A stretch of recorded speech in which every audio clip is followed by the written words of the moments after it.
Esses dias eu ouvi uma frase que me encabulou um pouco, né? Que dizia assim, que antes de Deus nos exaltar, Ele primeiro vai nos humilhar. Falei, interessante.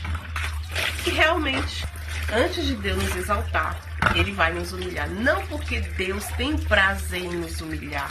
Não porque Deus quer nos humilhar. Não. O tipo de humilhação que eu falo é sobre Deus nos transformar, Deus mudar aquilo que está dentro de nós, naquilo que Ele quer fazer de nós. Ou seja, antes de Deus exaltar José, né, e cumprir as promessas dele na vida de José, primeiro Deus o humilhou. A palavra do Senhor vai dizer que José, ele foi rejeitado pelos seus irmãos, ele foi invejado, José foi vendido pelos seus próprios irmãos. Então isso foi o quê? Um ato de verdadeira humilhação que José passou.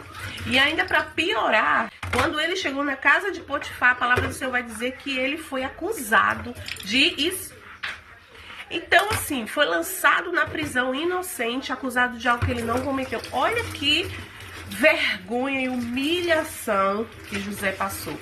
Mas depois de tudo isso, de ele sobreviver a essas humilhações, José ele permaneceu fiel, né? Ele permaneceu firme na presença do Senhor. E aí depois veio o quê? A dupla honra.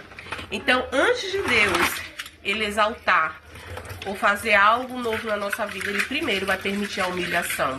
Por quê? Para forjar e transformar o nosso caráter.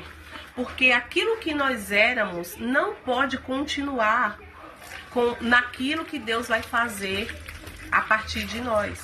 Então, coisas que a gente carregava ou que existem, né, precisam ser transformadas dentro de nós para suportar o peso daquilo que Deus vai derramar. E se Deus derramar sem antes não nos humilhar e não nos transformar, aí a gente não suporta. Vai ter falha lá na frente, né? A gente vai fracassar no propósito. Então, a humilhação ela é necessária para isso, para transformar o nosso caráter e a nossa integridade diante de Deus.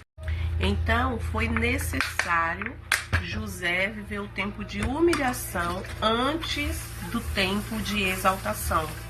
Porque se Deus nos exaltar sem nos humilhar, a gente engrandece o nosso ego.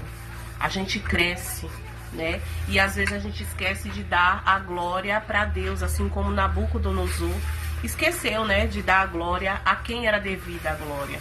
Se fosse hoje, né, muita gente não receberia seus irmãos, não receberia sua família, diria, eu vou receber esse bando de falsos, disso, de aquilo, que me vendeu. Hoje é assim, gente, tudo pode falhar assim com as pessoas, que tu já vira o Satanás para elas. Não há mais amor, misericórdia, perdão, né? Eu não quero nem ver na minha frente.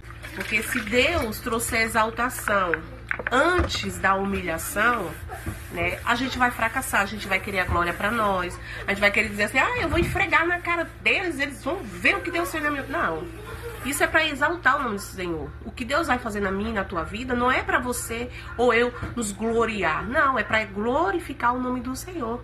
E foi isso que José entendeu. Leandra, e o que eu faço no tempo de humilhação? Você faz aquilo que o Espírito Santo de Deus te manda fazer. Se for para perdoar, perdoe. Se for para estender a mão, estenda. Eu sei que não é fácil, mas se você, no período da humilhação, não obedecer aos comandos de Deus, você vai ficar igual o povo no deserto, vagueando, e você não vai conseguir alcançar o propósito. Então você vê que quando José estava preparado, né, o Senhor traz de volta a sua família para perto dele, os seus irmãos, e José teve que perdoar, José teve que estender as mãos. E é isso que acontece.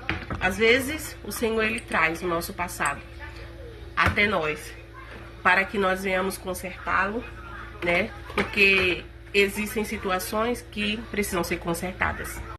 E é isso, porque servir ao Senhor não vai ser fácil não. Você acha que foi fácil para José ter que dar de cara com os 10 irmãos que o vendeu, ter que perdoar todos eles, Não foi fácil. Mas José, ele se entregou, né, ao processo para obter a vitória. E se entregar ao processo muitas vezes não é fácil. A gente acha que só ir para a igreja... Não. Existem coisas que Deus vai requerer de mim e de você. Existem coisas que Deus vai quebrar dentro de nós. Existem coisas que Deus vai arrancar com muita força de dentro de nós. Existem coisas que Deus vai reconstruir dentro de nós. Porque todos nós temos um passado. E às vezes o passado passou, mas ficou manchado. E às vezes vai precisar ser consertado e limpo.